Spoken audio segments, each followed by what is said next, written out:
Primary activities part 2. So in this video I am going to talk about subsistence agriculture. In first part of primary activities I talked about nomadic herding, hunting and gathering, and commercial livestock rearing. So here in the flow chart you can see there are two main types of agriculture, subsistence and commercial. Then we can divide subsistence agriculture into two categories, primitive and intensive. Then after there are many types, many varieties of commercial. So first of all, here we'll see basically what are the differences between subsistence farming and commercial farming. That is important question from the syllabus also. So be focused here. Subsistence farming, first of all we can see the land size. So field size is small in subsistence farming and it is generally large to very large in commercial farming. Second, labor type. So generally farmers, they are doing cultivation with the help of family members, and in commercial farming field is very large, so generally the farmers, they need to hire workers from the outside resources. Capital investment. Low capital investment has to be done in subsistence farming, and here in commercial farming capital investment is very high. Fertilizers. So earlier farmers, they were using natural fertilizers, but now they started using chemical fertilizers, insecticides and pesticides also, and same with commercial farming, extensive use of chemical fertilizers. The next is tools and machines. So generally traditional tools and machinery that is utilized in subsistence farming, and in commercial farming high technology tools and machines are used. Level of technology. So here is low level of technology used in subsistence farming and high level of technology used in commercial farming.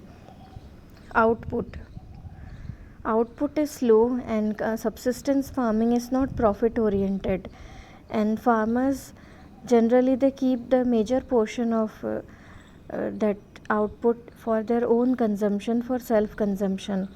In commercial farming, production is done for selling the product in the market. Here if any point is left, small area. There is one more aspect also. In subsistence farming, farmers, they are dependent on irrigation, and generally even irrigation is not available extensively everywhere in all areas. But in commercial farming, irrigation facilities extensively available in all the areas. Primitive tools or traditional tools, modern tools. In subsistence, low production. In commercial farming, high production.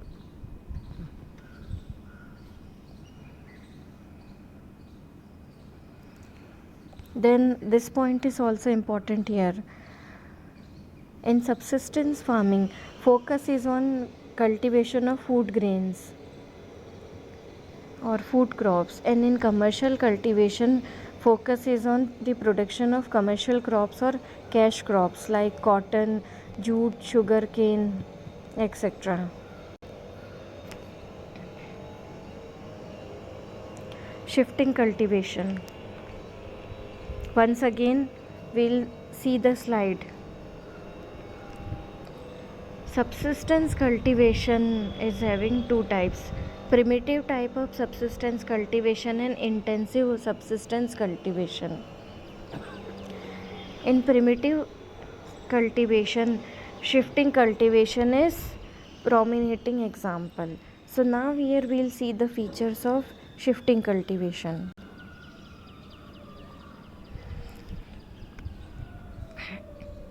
In the diagram also you can see there are some patches of land without forest, without greenery. So that is showing demarcation of shifting cultivation that was done in a recent time by the tribal communities. There are some steps of shifting cultivation. First of all, these tribal people, they select a plot or a patch of land in the forest area. Then the second is cutting of tree. After selecting the area, they cut the trees from the area. Then they set it on fire. Then they scatter the seed in the ash. Then they take crop for around 2 to 3 years. As they are not using any kind of artificial manure or chemical fertilizer, insecticide and pesticide. So due to reduced soil fertility, they are supposed to move to another plot of area. On another plot, they repeat the same process. So all these are the steps of shifting cultivation. Here you can see in cyclic manners these tribal, they are moving from one plot of land to another plot of land.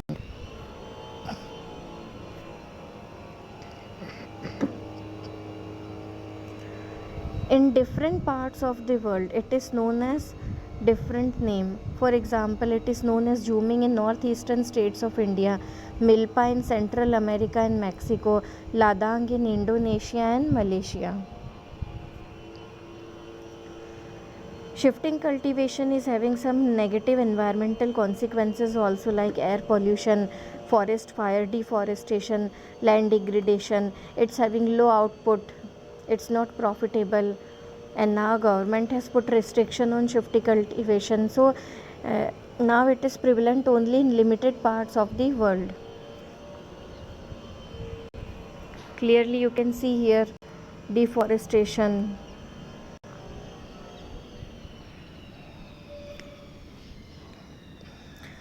Now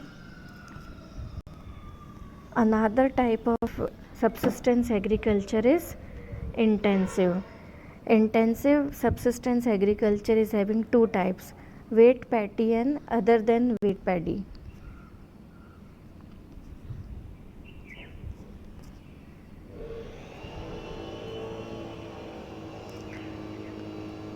Generally, intensive subsistence agriculture, it is done in densely populated regions of monsoon Asia.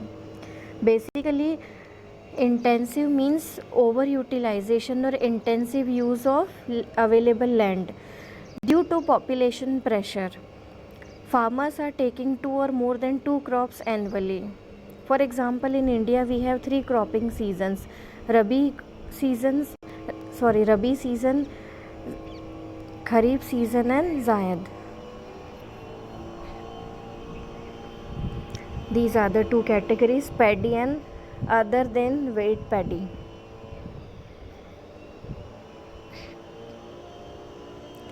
Two types.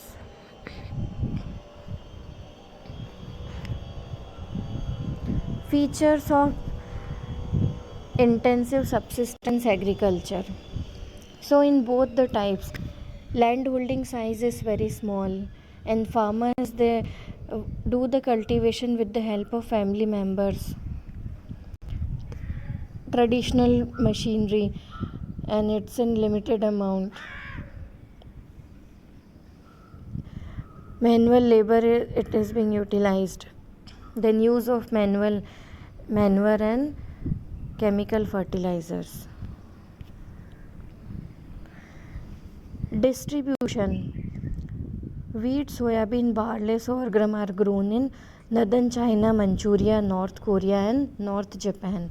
In India, wheat is grown in western parts of Indo-Gangetic plains. Millets are grown in dry parts of western and southern India.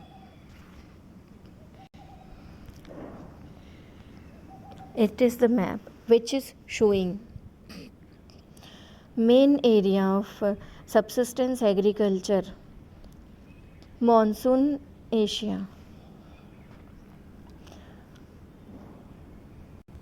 Thank you, students.